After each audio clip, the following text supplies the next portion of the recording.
Hello there and welcome to Toy to You Curator's Corner episode number 50. Yes, number 50.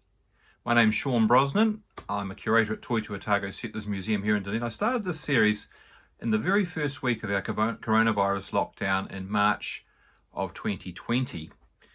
And I never thought, it would go on this long. It was just something to do to share stories that would entertain people who were trapped in their houses during the lockdown. And I managed to put out a few episodes a week and we cranked along and they were pretty popular, got some good feedback, the numbers were pretty high.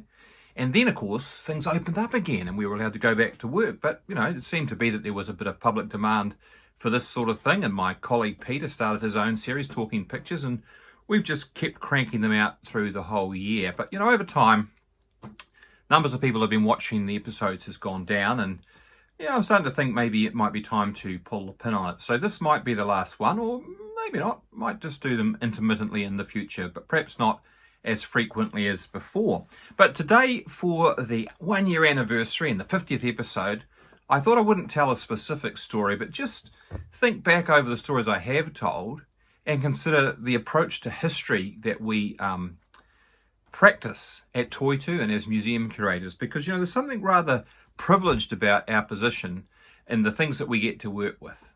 I'm a great fan of history that focuses on the nitty gritty, and I would say that that's the sort of work that we do at Toitu, nitty gritty history. To do that, we are very privileged to have our collection, where oftentimes we are dealing with the very things that were used in the past for everyday life, but also for historic purposes.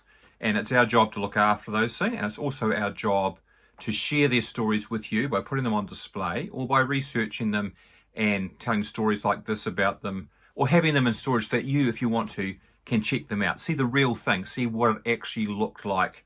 Say, to have a paisley shawl from a woman who was a pioneer from Scotland in the 1850s and 60s, what they actually look like, what they're made from, the patterns that they use, all those sorts of things.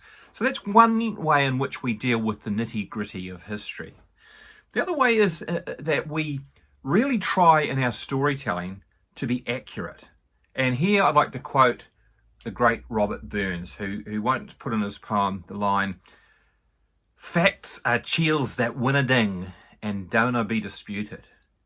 Now that means literally something like facts are fellows that can't be overturned and will not be disputed. So in other words, facts are king when it comes to telling history. That's my application, my motto in this way. So we work really hard to try and pin down the real stories of the past, and we work with solid evidence presented by old documents, old photographs, and the artifacts, and put those things together. So in my telling of all these stories over the last year that you've hopefully watched and enjoyed, you will notice that I've always tried to pin things down to the nitty-gritty level, where things happened, when they happened, who was involved, what was their background, and how those things all come together to make a good story. And sure, some of those stories I've used anecdotes that are recorded in old histories and that sort of thing, and we can't always be sure just how accurate they are, but more often I've drawn on the newspapers, the photographs, and the artifacts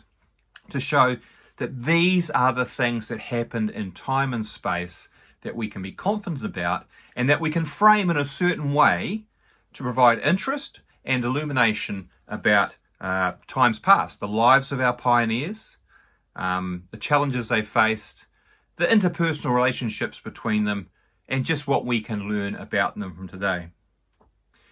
My philosophy of history is also that, history is an artificial construct. What happens really to people, we can never put back together. And what we're always trying to do in telling stories about the past is scrabbling around in those few bits and pieces of evidence that remain. In those sources I'm talking about, the documentary, the photographic, the artifactual base, and stories that are told and passed down. And from those little residues of times past and things that happened, we stitch together a reconstruction of how we can best understand things. And there's always going to be a multiplicity of perspectives that are possible depending on how we put those things together.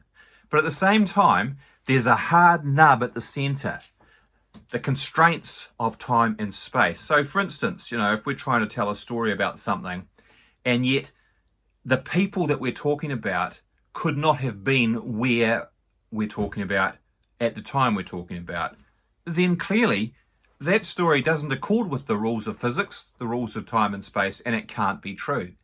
And that's why it's so important, I think, to deal with facts and to search hard for the evidence. I mean, we'll often get things wrong, and I'm sure that in the 50 episodes of Curator's Corner, I've made mistakes, I've put incorrect interpretations on things, but I've always tried to pin it down to firm evidence. And that really underlines the work we do at Toitu as history curators and the way in which we proceed into the future. So at the moment, for instance, I'm really working hard on constructing a new concept to add to the new Edinburgh Gallery at the museum, because we're doing gallery refreshes over the next few years. We've stopped our temporary exhibition program so that we can do that. And over the next few years, you'll gradually see rolling out some minor and major changes to our long-term galleries at Toitu. And we're trying to add things in there which preserve the best bits of the galleries as they were developed in our redevelopment almost 10 years ago now, and add value to them by putting new factors in there, some new artifacts, and some stories that we had to leave out before. All right, that's probably enough for now. After a year of doing this, I just wanted to share those thoughts with you. And as I say, maybe this is the last one, maybe not. There might be a few in the future. We'll just see how it goes. But it's been great fun to make them. And I've really enjoyed sharing stories of Dunedin's past with you, whoever you might be out there. And I know from your feedback that many of you have enjoyed them, and I appreciate that. And I hope you enjoy this too. So thanks very much for a year of Curator's Corners, and maybe we'll see you again.